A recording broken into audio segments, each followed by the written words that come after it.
కాబట్టి ప్రభు తాను సజీవుడని చెప్పి తను తాను ఏం చేశాడు, కనపరుచుకున్నాడు. ప్రభు పునరుద్ధరణ తర్వాత ఇంచుమించు 11 సార్లు కనపడ్డారు శిష్యులకి. ఎన్నిసార్లు అమ్మా? 11 సార్లు కనపడినట్లుగా దేవుని యొక్క వాక్యము మనము గ్రహించగలం. ఎందుకు ప్రభు కనపడాలి? ఎందుకు ప్రభు వారిని దర్శించాలి? ఎందుకు ప్రభు తాను సజీవుడని చెప్పి వాళ్ళకి తెలియపరుచుకోవాలి అని అంటే వారి విశ్వాసాన్ని బలపరచడానికి. దేని వరకంటమ్మా? వారి విశ్వాసాన్ని బలపరచడానికి. ప్రభు తను తాను చూపించుకున్నప్పుడే వారి విశ్వాసం బలపడుతుంది. శిష్యులు అనుకున్నారు, ప్రభు వచ్చారు, 3.5 సంవత్సరాలు మాతో పాటు ఉన్నారు, ఇదిగో కలవరి సిలువలో మరణించారు, సమాధి చేయబడ్డాడు, ఇక ప్రభుతో ఇక మనకు సహవాసం లేదు, మన ప్రభువు లేడు అని మరి అవిశ్వాసంలోని శిష్యులందరూ వెళ్ళిపోయారు. ఇప్పుడు వారికి ప్రభు కనబడినప్పుడే వారి విశ్వాసం ఏమవుతుంది? బలపడుతుంది. వారికి ప్రభు తాను సజీవుడని చూపించుకున్నప్పుడే వారికి ప్రభు మీద ఇంకా విశ్వాసము, భక్తి పెరుగుతుంది. కాబట్టి అందుకని 40 దినాలు ప్రభు తను తాను ఏం చేసుకున్నాడు? కనపరుచుకున్నాడు. కాబట్టి అందుకనే ఈ లోకంలో అన్ని శక్తుల కంటే గొప్ప శక్తి ఏదైనా ఉందంటే అదే పునరుద్ధాన శక్తి. ఏ శక్తి అంట? పునరుద్ధాన శక్తి. ఎందుకు ఈ మాట అంటున్నానంటే పునరుద్ధాన శక్తి ముందు మరణము ఓడిపోయింది. పునరుద్ధాన శక్తి ముందు సాతానుడు ఓడిపోయాడు. పునరుద్ధాన శక్తి ముందు పాపం పడిపోయింది. పునరుద్ధాన శక్తి ముందు పాప శాపాదులన్నీ తొలగిపోయినాయి. పునరుద్ధాన శక్తి ముందు సమాధి ఓడిపోయింది, బండ ఓడిపోయింది, కావలవారి ఓడిపోయారు. మరి వారు పెట్టిన గాడు జాగ్రత్తలన్నీ కూడా ఏమైనాయి? అన్నీ ఓడిపోయింది. అందుకనే దైవజనులు అన్నారు, ఏమాయను ఏమాయను అపవాది యత్నాలు ఏమాయను, మానవుల ప్రయత్నాలు ఏమాయను, మరి సమాధి ఏమైనది. కాబట్టి గాడు జాగ్రత్తలు ఏమైనాయి, వేదన బాధలు ఏమైపోయినాయి. కాబట్టి అన్నీ కూడా ఏమైపోయినాయి? తొలగిపోయినాయి. కాబట్టి పునరుద్ధాన బలాన్ని దేవదాసయ్య గారు అన్నారు, ప్రతి ఆదివారం అంట లేచుడు తోడనే అయ్యా నీ పునరుద్ధాన బలము నాకు దయచేయమని ప్రభుని ఏం చేయాలంట? వేడుకోవాలని అన్నారు. పునరుద్ధాన బలము లేకపోతే మనం ఉద్యోగంగా ఉండలేం. ప్రభు పునరుద్ధాన బలాన్ని బట్టే 40 దినాలు ప్రభు చేసిన సేవ చాలా గొప్పది. 30 సంవత్సరాల సేవ అంటే తల్లిదండ్రుల దగ్గరే ఉన్నారు. 3.5 సంవత్సరాలు బహిరంగమైన సేవ, అలాగే 40 దినాలు సేవ. ఈ 3 పరిచర్యలు ఏ పరిచర్య గొప్పదని చెప్పాను? ఏమ్మా? 3.5 సంవత్సరాలు. నేను అంటాను 3.5 సంవత్సరాలు కాదు కానీ ఈ 40 దినాల పరిచర్య గొప్పది. ప్రభు 3.5 సంవత్సరాల్లో నడిచి ప్రయాణం చేస్తూ వార్త చేశారు. కానీ 40 దినాలు ఎగిరి వెళ్ళి పరిచర్య చేశారమ్మా. నడిచి వెళ్తే తొందరగా వెళ్తారా? ఎగిరి వెళ్తే తొందరగా వెళ్తారా? మీకు అర్థమయ్యేటట్టు చెప్తాను. ట్రైన్కి వెళ్తే త్వరగా వెళ్తామా? ఫ్లైట్కి వెళ్తే త్వరగా వెళ్తామా? ఎందుకంటే ఎగిరి వెళ్ళే ప్రయాణము సులువుగా చేరవచ్చు ఎక్కడికైనా. కాబట్టి ప్రభు ఇప్పుడు మహిమ శరీరంతో ఉన్నారు, ఎక్కడికైనా రెప్పపాటుని వెళ్ళిపోగలరు. మీకు అర్థం అవ్వాలని చెప్తాను.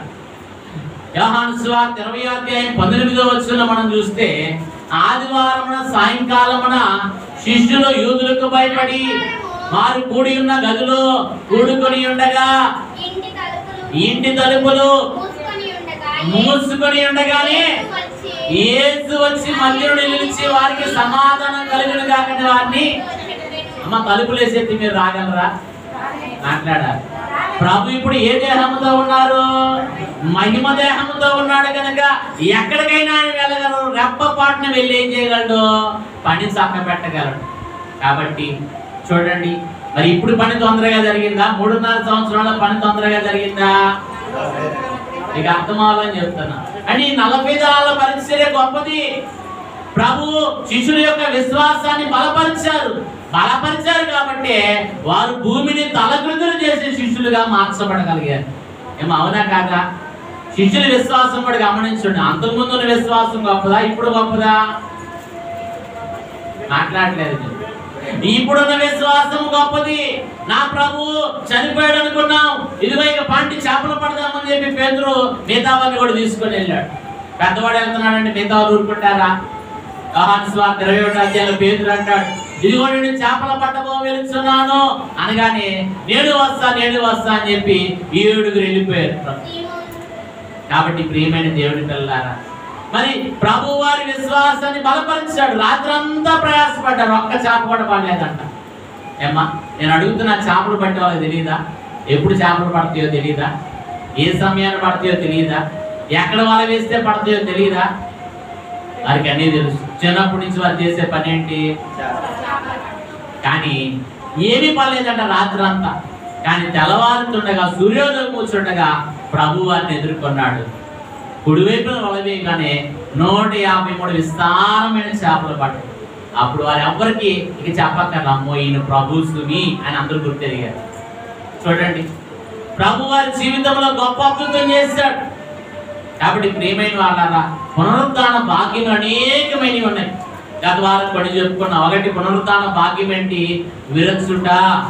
మరణపు ముళ్ళును ప్రభు ఏం చేశాడు? విరిచివేశాడు. ఓ మరణమా, నీ ముళ్ళు ఎక్కడ? ఓ మరణమా, నీ విజయం ఎక్కడ? నీ మరణపు ముళ్ళును ఏం చేశాడు? విరిచివేశాడు. రెండవది, నిలుచుట. మగ్దలేని మరియ పక్కన ప్రభు నిలిచామని ఏం చేశాడు? బలపరిచినట్లుగా మనం చూస్తున్నాం. మూడోది మనం చూస్తే నడుచుట. ఈ అమ్మాయి శిష్యులతో ప్రభు నడిచి వారి యొక్క విశ్వాసమును ఏం చేశారు? అవిశ్వాసాన్ని విశ్వాసంలోనికి వారు నడిపించాడు. నాలుగోదిగా తెరుచుట. శిష్యుల కనులు ఏమైనాయి? తెరవబడ్డాయి. కాబట్టి ఐదోదిగా ఇది మనం చూసినట్లయితే తుడుచుట. ఏమైనదంట? తుడుచుట.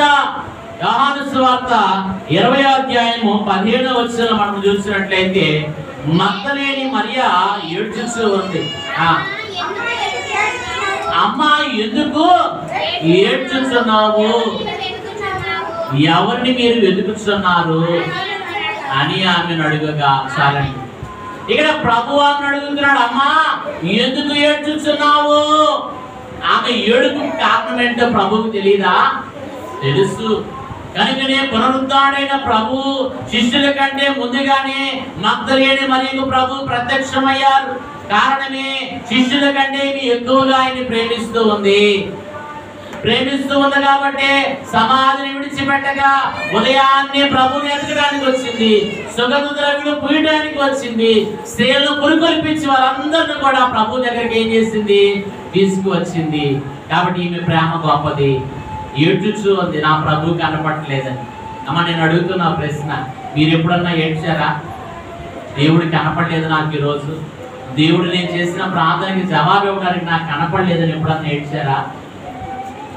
నేను చెప్తున్నాను, మన ప్రేమ గొప్పదా, మగ్దలేని మరియ ప్రేమ గొప్పదా? ఎందుకంటే ఆమె ప్రభు కనపడట్లేదని ఏం చేస్తుంది? ఏడ్చుచూ ఉన్నది. మన జీవితంలో మనం ఎప్పుడైనా ప్రభు కనపడలేదని ఏడ్చామా? మాట్లాడలేదు. ఎప్పుడు ఏడవలా. మనల్ని ఎవరైనా తిడితే ఏడుస్తాం, మనకి ఏదైనా బాధ కలిగితే ఏడుస్తాం, మనకి ఏదైనా పరిస్థితులు ఇబ్బందిగా ఉంటే ఏడుస్తాం, బాధపడతాం. అంతేగాని ప్రభు కనపడలేదని ఏడ్చిన సందర్భాలు ఎక్కడైనా ఉన్నాయా మన జీవితంలో? ఒకసారి మనల్ని మనం ప్రశ్న వేసుకోవాలి. ఎందుకంటే మరియకి ప్రభు కనపడితే చాలు, ఆమెకు అన్నీ ఉన్నట్లే. యేసయ్య మనతో ఉంటే అన్నీ మనకు ఉన్నట్టే లేదా? మనం యేసయ్య ఇచ్చే స్వస్థతలు కావాలి, యేసయ్య ఇచ్చే ఆశీర్వాదం కావాలి, యేసయ్య ఇచ్చే దీవెన మాత్రమే కావాలనుకుంటాం. కానీ యేసయ్యే నాకు కావాలని ఎంతమంది కోరుకుంటారు? ఏమ్మా? కాబట్టి ఈమె ఎవరు కోరుకుంటుంది? యేసు ప్రభు కనపడాలి. ఆయన ఎక్కడి నుంచారో నాకు చెప్పండి, ఆయన్ని మోసుకొని వెళ్తానంటుంది. ఎంత గొప్ప ప్రేమ! కాబట్టి యేసు ప్రేమని ఈమె అర్థం చేసుకుంది కనుకనే ఈమెకు ప్రభు ప్రత్యక్షమయ్యారు. ప్రభు ప్రేమ చాలా గొప్పది. ఈమె 7 దెయ్యములు పట్టిన స్త్రీ అంట. ఎన్ని దెయ్యములు అండి? 7 దెయ్యములు పట్టిన స్త్రీ. కనుక మొట్టమొదటిసారి ప్రభు ఈమె కనపడ్డాడు. చూడండి, మార్కు సువార్త మీరు చూసినట్లయితే 16వ అధ్యాయం 9వ వచనం ఒకసారి చదువుకుందాం. మార్కు సువార్త 16:9. ఆదివారం తెల్లవారినప్పుడు యేసు లేచి తాను 7 దెయ్యములను వెళ్ళగొట్టిన మగ్దలేని మరియకు మొదట కనబడెను. వాక్యం స్పష్టంగా రాశారు. ఆదివారం తెల్లవారుచున్నప్పుడంట 7 దీవులు వెలగొట్టబడిన మగ్దలేని మరియకు దేవుడు ఏం చేశాడు? మొట్టమొదటిగా కనపడ్డాడు. చూడండి, ఈమె ప్రేమ గొప్పదా కాదా? ప్రియమైన దేవుని పిల్లలారా, ప్రభు ఈమె జీవితంలో చేసిన గొప్ప కార్యాన్ని బట్టి ప్రభువుని ఈమె నమ్మకంగా వెంబడిస్తుంది. చాలా మంది ప్రభు వల్ల మేలు పొందుతారే కానీ ఆ మేలు దొరికిన తర్వాత, వారు కోరుకున్న కోరిక నెరవేరిన తర్వాత ప్రభువుని విడిచిపెట్టే వారు చాలా మంది ఉన్నారు ఈ లోకంలో. కానీ మరి అలా లేదు. ఈ లోకంలో ఎలాగుంటారు కొంతమంది? అందితే చుట్టూ మీకు తెలుసు సామెత. ప్రభు వల్ల మేలు పొందుడు మాత్రమే కాదు, ఆయన మనకి రక్షకుడు మాత్రమే కాదు, నిత్య జీవమునిచ్చే వారిని గుర్తెరగా. మరి నమ్మింది, ఆయన విడిచిపెట్టగా నమ్మకంగా ఏం చేస్తుంది? వెంబడిస్తుంది. మా ప్రభు ప్రేమ ఎంత గొప్పదో. కాబట్టి ప్రియమైన దేవుని పిల్లలారా, మనం కూడా ఆ ప్రేమ కలిగి ఉండాలి. ఆ ప్రేమ మనలో ఉంటే, ప్రభు ఎడల కృతజ్ఞతా భావం మనం కలిగి ఉంటే, ప్రభుకి నమ్మకంగా మనం ఉంటే ప్రభు మనకు కూడా కనపడతాడు. నేడును దేవుడు కనబడును, మాట్లాడును. ఇదే బైబిల్ మిషన్ యొక్క ముఖ్యమైన బోధ. అందరికీ దేవుడు కనపడతాడు, కానీ నీకు ఆశ ఉండాలి. ఆశ లేని వాడిని అంట దేవుడు కూడా ఆశీర్వదించడు అన్నారు దైవజనులు. ఆశ గల ప్రాణాన్ని ఆయన ఏం చేస్తాడు? తృప్తిపరిచే దేవుడు. మగ్దలేని మరియకు ఆశ ఉంది కనుక తెల్లవారునే చీకటితోనే అక్కడికి వెళ్ళింది, ప్రభువుని వెతుకుతుంది. కానీ మృతుల్లో వెతుకుతుంది. దేవదూత ఆమెకు చెప్పింది ఏమని? అమ్మా, మీరెందుకు సజీవుడైన వాడిని మృతుల్లో వెతుకుతున్నారని ప్రశ్నించారు. కాబట్టి ప్రియమైన పిల్లల దేవుని పిల్లలారా, మగ్దలేని మరియు విశ్వాసం గొప్పది, ఆమె ప్రేమ గొప్పది కనుక ప్రభు మొట్టమొదటిగా ఆమె కనపడి ఆమె కన్నీరుని ఏం చేశాడు? తెచ్చివేశాడు. ఇద్దరు నువ్వు కూడా కన్నీరుతో రావచ్చు, దుఃఖంతో రావచ్చు. నీ కుటుంబ పరిస్థితులు బాగలేక దుఃఖంతో వచ్చి ఉండొచ్చు, అనారోగ్యమైన దుఃఖం ఉండవచ్చు. ఏ దుఃఖమైనా, ఏ కన్నీరునైనా ప్రభు ఏం చేస్తాడు? తుడిచివేసే దేవుడు. చాలా మంది కన్నీరు ఎందుకు అంటారు, పాడతారుగా మీరు కూడా. కన్నీరు ఏలమ్మా, మా కన్నీరు అవసరమా అనవసరమా? మరి అవసరమైతే కన్నీరు ఎందుకు అంటున్నారు? ఎందుకు కన్నీరు అవసరమా అనవసరమా? అవసరమే. పశ్చాత్తాపంతో కూడిన ప్రార్థనకి దేవుడు నెరవేర్పిస్తారు. అందుకనే ప్రభు అంటారు, ఇదిగో రోధించు స్త్రీలను కనుగొనుడి, అలాంటి వారిని పిలవనప్పుడి, మీ కనుల నుంచి కన్నీరు కారణము, నీ కనుపాపకి ఏమాత్రమో విశ్రమము కలుగునీయకము అని వాక్యం ఉందా లేదా? అంటే కన్నీరుతో ప్రార్థన చేయమని ప్రభు చెప్తున్నారు. కానీ ఈ మగ్దలేని మరియ కూడా ఎలాగుంది? కన్నీటితో ప్రభు చూడాలని ఏడుచూ ఉన్నది. అందుకే ప్రభు వచ్చి, అమ్మా ఎందుకు ఏడ్చుస్తున్నావు అని చెప్పి ఆమె కన్నీరుని ప్రభు ఏం చేశాడు? తుడిచినట్లుగా మనము చూస్తూ ఉన్నాం. ఎందుకు ఈ మాటలు చెప్తున్నానంటే, ప్రార్థనా శక్తి చాలా బలమైనది. ఈమెకున్న ప్రార్థనా శక్తి, ప్రభుని ఎదిగే విషయము, ప్రభు మీద నీకున్న ప్రేమ చాలా గొప్పది. కనుకనే ప్రభు ఈమెకి కనబడినట్లుగా మనం చూస్తున్నాం. మీకు అర్థం అవ్వాలని ప్రార్థన ఎంత బలమైందో, శక్తి కలిగినదో మీకు వచ్చిన ఉదాహరణ చెప్తాను. ఒక చెరువులో అంట 2 చేపలు ఉన్నాయంట. ఒకటి మరి మగ చేప, రెండోది ఆడచేప. ఈ 2 చేపలు ఆ చెరువులో నివసిస్తూ ఉన్నాయి. మరి నీరంట చాలా ఎండాకాలము నీరేమోపోతుంది? చెరువులో నీరు అంతా ఇంకిపోతుంది అన్నమాట. ఈ 2 చేపలు అనుకుంటుంది చెరువులో నీళ్ళు అయిపోవచ్చుని, ఇక మన పరిస్థితి అయిపోయినట్టే అని చెప్పి ఈ మగ చేప అంటుంటే ఆడచేప అంటుందంట, ప్రార్థన చేద్దాం, దేవుడు గొప్ప కార్యం చేస్తాడు. ప్రార్థన చేస్తే దేవుడు అసాధ్యమైన దేవి లేదు చేస్తాడని చెప్పంట ఈ ఆడ ప్రార్థన చేయడం మొదలు పెడుతుందంట. ప్రార్థన చేస్తూ ఉందంట, ఎంతలోకే జాలరు అక్కడ వస్తూ ఉన్నాడంట మార్గం. ఎవరో చేపలు పట్టి ఆయన వస్తూనే ఉన్నాడు. ప్రార్థన మొదలు పెట్టింది. ఈ లోపల ఆయన చెరువు దగ్గరికి రానే వచ్చాడంట. ఏమి నువ్వు ప్రార్థన మొదలు పెట్టావు, చూసావా ప్రార్థన ఏం పని చేసింది? నువ్వు మొదలు పెట్టావో లేదు, అమ్మటి ఎవరు వచ్చేసారు? జాలరు వచ్చేసాడు. ఇక మన పని అయిపోయింది. తీసుకొని 2 చేపలు తీసుకొని అంట పొట్టలో వేసుకున్నాడంట. అయినా కానీ ఆడచేపంట ప్రార్థన చేయటం మానట్లేదంట. బుట్టలో ఉండి కూడా ఏం చేస్తుందంట? ప్రార్థన చేస్తుందంట. ఈ మగ చేప అంటుందంట, ఏమేమి ప్రార్థన అంటున్నావు? ఇంకేం ప్రార్థనే? ఇదిగో బుట్టలో వేసేసుకున్నాడు, ఇప్పుడు సంతకి వెళ్తుంది, తర్వాత బుట్టలోకి వెళ్తుంది, తర్వాత అయిపోయింది, ఇంకేం ప్రార్థన అని చెప్పి ఇది గద్దిస్తూ ఉన్నాడంట మగ చేప. అప్పుడు అయినా కానీ ఆడచేప ప్రార్థన మానకుండా చేస్తూనే ఉందంట. చివరికి ఈ జాలరు 2 చేపలు తీసుకెళ్లి మార్కెట్లో సంతలో అమ్మేశాడంట. అమ్మేశాడో లేదో అమ్మటే ఒక కారులో నుంచి ఒక ఆయన దిగి వచ్చి ఈ 2 చేపలు కొనుక్కున్నాడంట. వెనక డిక్కీలో వేసాడు. ఏం చేశాడంట అమ్మ? డిక్కీలో వేసాడంట. డిక్కీలో వేడిగా ఉంటది, ఊపిరి ఆడట్లా. అయినా కానీ ఆడచేప అంట ప్రార్థన చేయడం మానట్లేదంట. ఈ మగ చేప ఈ గద్దిస్తూ ఉందంట. ఇంకా ఏం ప్రార్థనే? ఇదిగో సంతలోకి తీసుకొచ్చాడు, అమ్మేశాడు, మనల్ని కొనుక్కొని తీసుకొని వెళ్ళిపోతున్నాడు. ఈ ఇంటికి వెళ్ళగానే మన పని అయిపోయింది. చివరికి ఆయన అంటే ఇంటికి వెళ్ళాడంట. ఈ డిగ్గుల నుంచి 2 చేపలు తీసుకొచ్చి తన ఇంటి యజమానురాలు కాకేసి, ఇదిగో ఈరోజు కూరకు సిద్ధపరచు అని చెప్పి 2 చేపలు ఇచ్చి ఆయన వెళ్ళిపోయాడు. ఇక ఆమె అక్కడ పెట్టి చేపలు దాని మీద ఏం చేస్తుంది? బూడిద చల్లిందంట. ఏం చల్లిందమ్మా?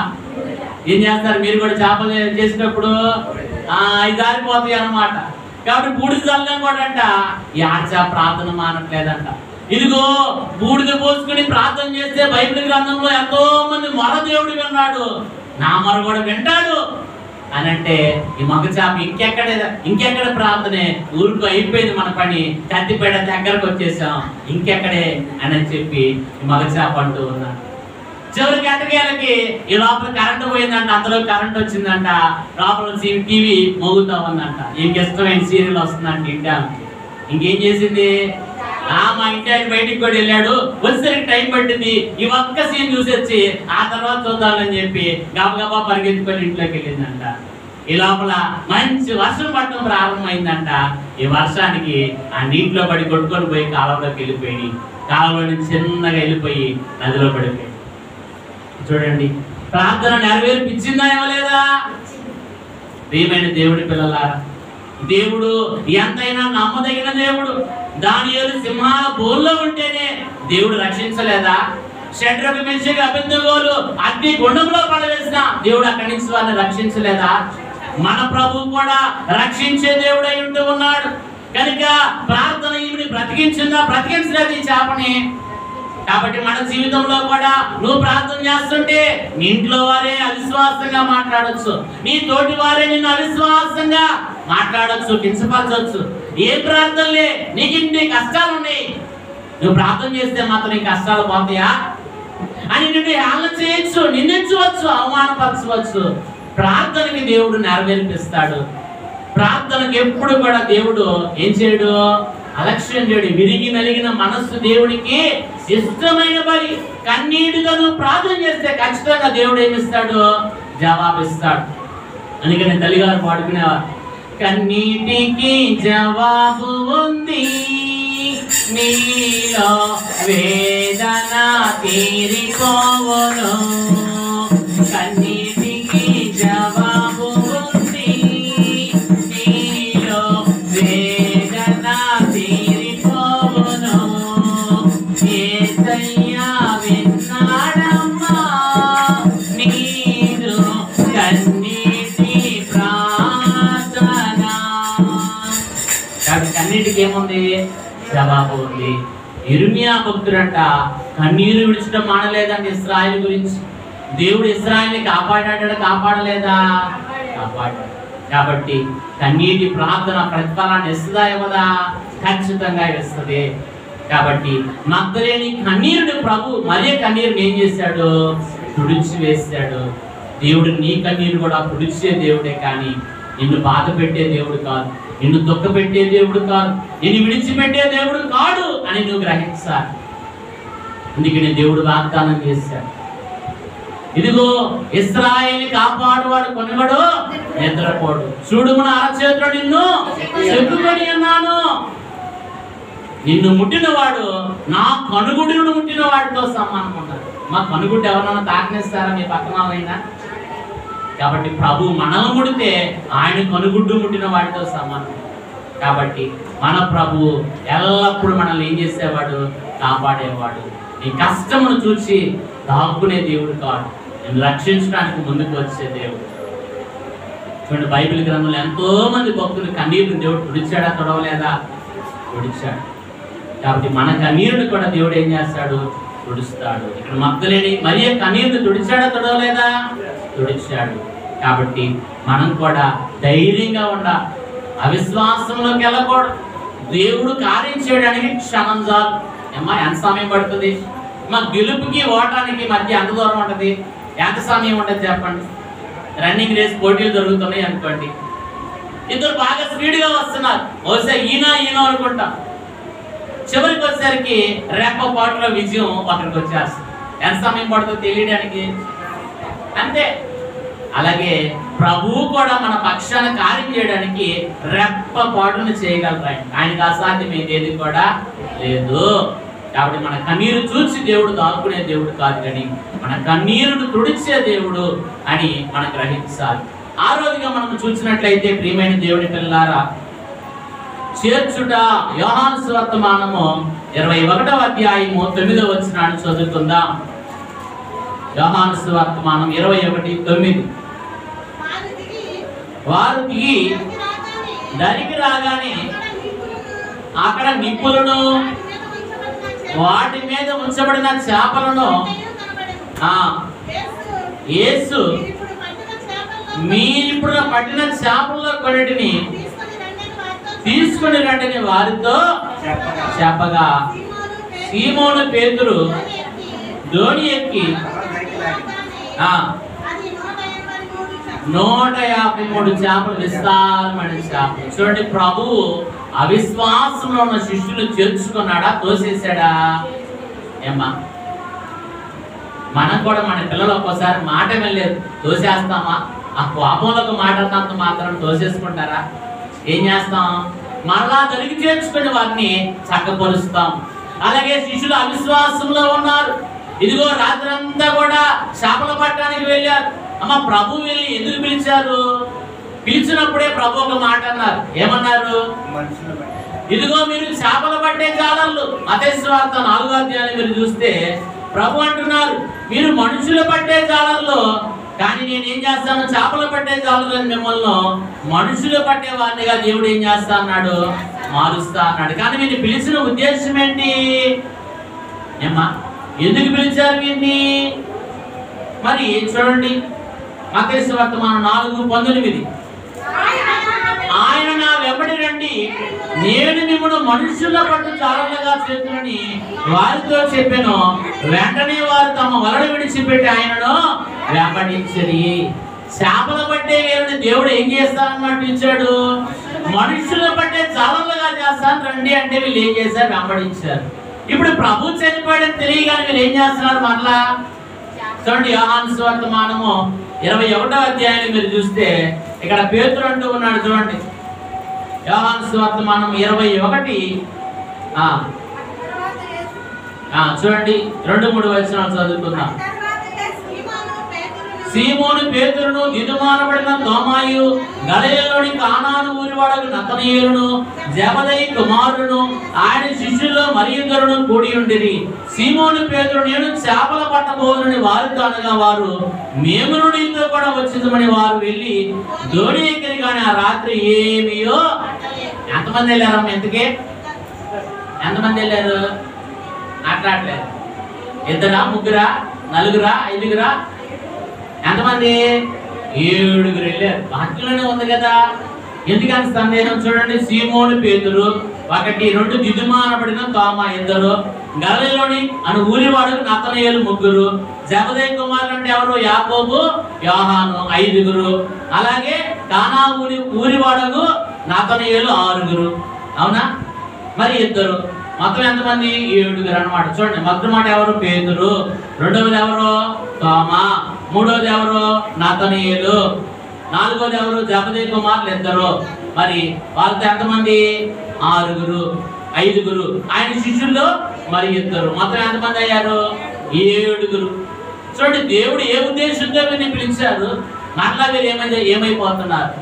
నేటి దినాల్లో కూడా ప్రభు ఏర్పాటు బైబిల్ మిషన్లో వీరిని పిలిచారు. ఎంతమంది మరలా వెనక్కి వెళ్ళిపోయే వాళ్ళు ఉన్నారు? ఎంతమంది మరలా తొలగిపోయేవారు ఎంతమంది ఉన్నారు? దేవుడు పిలిచిన పిలుపుకు లోబడుట ధన్యత. దేవుడు పిలవగా మరి వచ్చిన వారు ధన్యులు. కానీ ప్రభు శిష్యులు పిలిచారు, కానీ వీరు ఏమైపోతున్నారు? వెనక్కి వెళ్ళిపోతున్నారు. ప్రభు మరలా వీరిని చేర్చుకున్నాడా? చేర్చుకోలేదా? చేర్చుకొని వారి కొరకు మరి వండిన లేదా కాల్చిన చేపలను ప్రభు వారి కొరకు ఏం చేశారు, ఇచ్చారు. వారిని చేర్చుకొని ప్రభు వారిని ఏం చేశాడు, బలపరిచాడు. కాబట్టి బైబిల్ మిషన్ ఏర్పాటుకి దేవుడు పిలిచాడు. ఏం పిలిస్తే వచ్చిన వారు కాదు ఇక్కడ వారు, ప్రభు పిలువగా వచ్చిన వారు, ప్రభు పిలుపుకు లోపడిన వారు ధన్యులు. కానీ తొలగిపోవచ్చా, వెళ్ళిపోవచ్చా? ఈ శిష్యులు కూడా ఏమైపోయారు, మనుషులను బట్టే జాలలుగా చేస్తారంటే వీళ్ళు ఏం పట్టడానికి వెళ్తున్నారు, మరలా చేపలు పట్టడానికి వెళ్తున్నారు. ప్రభు పిలిచాడు లోకంలో నుంచి ప్రత్యేకంగా నేను ఏర్పాటు బైబిల్ మిషన్ లోకి, మరలా లోకంలోకి వెళ్తానంటాం సబబేనా? ఇది న్యాయమేనా? ప్రియమైన వాళ్ళారా, ప్రభు పిలవగా ఆయన పాదాల మీద కూర్చోవటం గొప్పదనిందా? శిష్యులు మరలా లోపడ్డారు కనుక నేను గొప్ప భాగ్యం దొరికింది. భూమిని తల్లక్రిందులు చేసే శిష్యులుగా దేవుడు వీరిని ఏం చేశాడు, మార్చాడు. వారు రాకపోతే మనుషులు పట్టే జాలల్లో అంతస్తు దొరికేదే వీరికి? ఏమాత్రమో దొరికేది కాదు. కాబట్టి నేటి దినాల్లో సంఘములో కూడా మరి అనేక మంది ఏమైపోతున్నారు, అక్కడ పాడయ్యారని వారిని పాటు అనేక మంది పాడు చేసేవాళ్ళు ఉన్నారు, వారిని వెంబడించేవారు ఉన్నారు. సత్యాన్ని గ్రహింపగా అసత్యమైన వాటిని వెంబడించే వారు చాలా మంది ఉన్నారు. దేవుడు నిన్ను సత్య మార్గంలో నడిపించడానికి వచ్చాడు. ప్రభు ఎవరు? యేసు, నేనే మార్గమును సత్యమును జీవమును. ఒకప్పుడు అజ్ఞానంగా ఉండి వేటిని పడితే వాటిని ఆరాధించావు. దేవుడి జ్ఞానం ఇచ్చి నిజమైన దేవుణ్ణి, మరి నీతి కలిగిన దేవుణ్ణి, జీవము కలిగిన దేవుడిని వెంబడించడానికి దేవుడు పిలిచాడు నిన్ను. మరలా వెనక్కి వెళ్ళిపోవటం, అజ్ఞానంగా వెళ్ళిపోవటం, అసత్యంలోనికి వెళ్ళటం, ఇది సబబేనా? అందుకని అయ్యగారు పాడారు 76వ పాట. యేసు ప్రభువు నిన్ను చూసి రమ్మనుచున్నాడు, నీవు రాక వెనుక తిరిగి చూస్తున్నావు,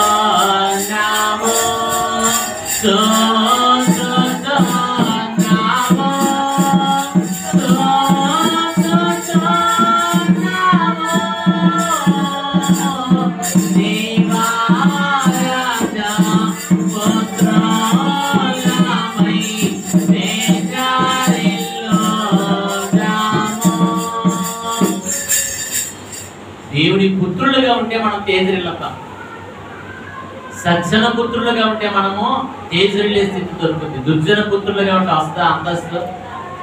కాబట్టి ప్రియమైన వాళ్ళారా, ప్రభు వీరిని చేర్చుకున్నాడా, చేర్చుకోలేదా? తప్పిపోయిన కుమారుని కూడా బుద్ధి వచ్చినప్పుడు తండ్రి చేర్చుకున్నాడా, చేర్చుకోలేదా? ఇప్పుడు శిష్యులు ప్రభు ఎవరో గుర్తెరిగారు. 153 చేపలు పడగానే వాళ్ళకి గుర్తెరిగి, వాళ్ళకి తెలిసిపోయింది ఎవరైనా ప్రభు సుమి అని చెప్పి వీరు గ్రహించారు. కాబట్టి ప్రభుకు లోబడి వచ్చారు. ప్రభు వారికి ఆహారం ఇచ్చి బలపరిచారు, వారి విశ్వాసాన్ని ఏం చేశారు, బలపరిచారు. కాబట్టి మనల్ని కూడా ప్రభు ఏం చేస్తాడు, తప్పిపోయిన కుమారుని తండ్రి ఎలా చేర్చుకున్నాడో మన ప్రభు కూడా చేర్చుకుంటారు. బుద్ధి వచ్చినప్పుడు వస్తే, అమ్మా బుద్ధి వస్తే తప్ప రాగలరా? రాలేదు. తప్పిపోయిన కుమారుడు కూడా బుద్ధి రానంత వరకు ఎక్కడ ఉన్నాడు, లోకంలో ఉన్నాడు, పాపంలో ఉన్నాడు, బంధువుల దగ్గర ఉన్నాడు, పొట్టు తినడానికి ఇష్టపడ్డాడు. బుద్ధి వచ్చినప్పుడు టకటగా పరిగెత్తుకొని వచ్చాడు. ఆగాడా?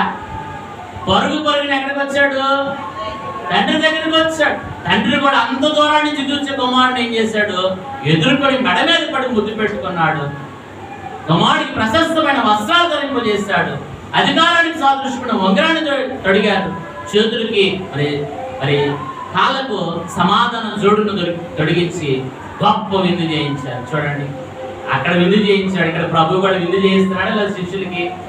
చెప్పాలి, వారి వరకు నిప్పుల మీద కాల్చబడిన మరి చేపలను వారికి సిద్ధపరిచి ఇచ్చారు.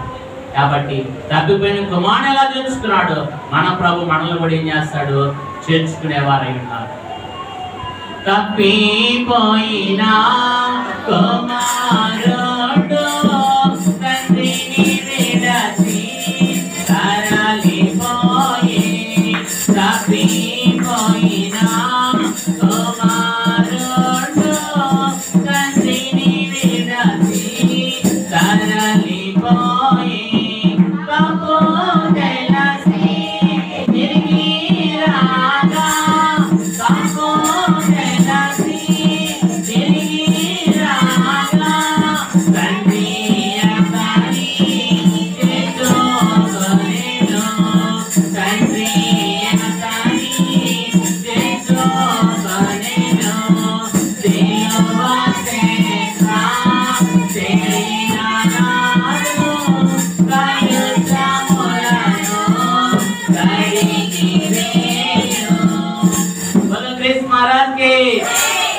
కాబట్టి మన ప్రభు కూడా మనల్ని ఏం చేస్తాడు?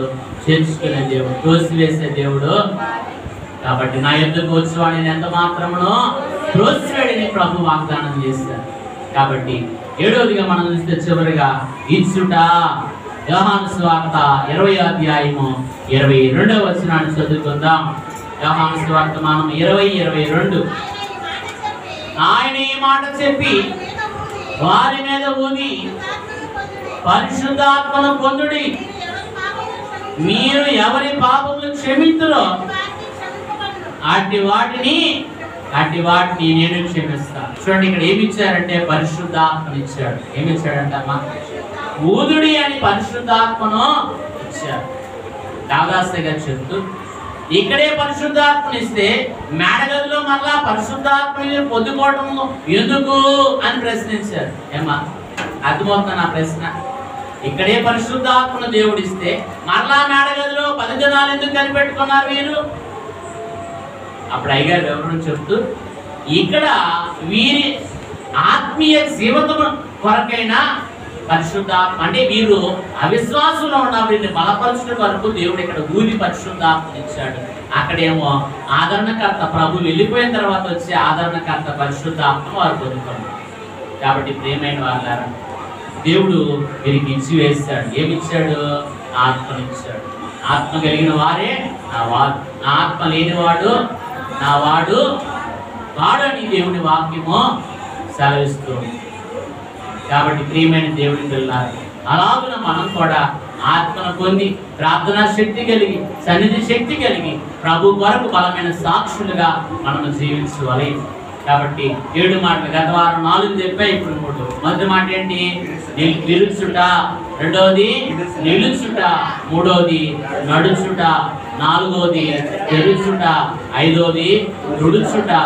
6వది చేర్చుట. 7వది చుట. దేవుడి కొద్ది మాటలు మీ హృదయాల్లో బదిలపరిచి బలపరచును గాక. ఆమేన్. పరిశుద్ధమైన తండ్రి మీకు వందనాలు. చెప్పండి, వాక్యం పెట్టిన హృదయాల్లో ముద్రించి నూరంతులకు ఫలించి మీ ఆత్మ చేత నింపి ప్రతి వారి హృదయంలో నీ వాక్యం ఫలింపు చేయమని మా మంచి బోధకుడైన యేసు నామమున అడుగుచున్నాము తండ్రి. ఆమేన్.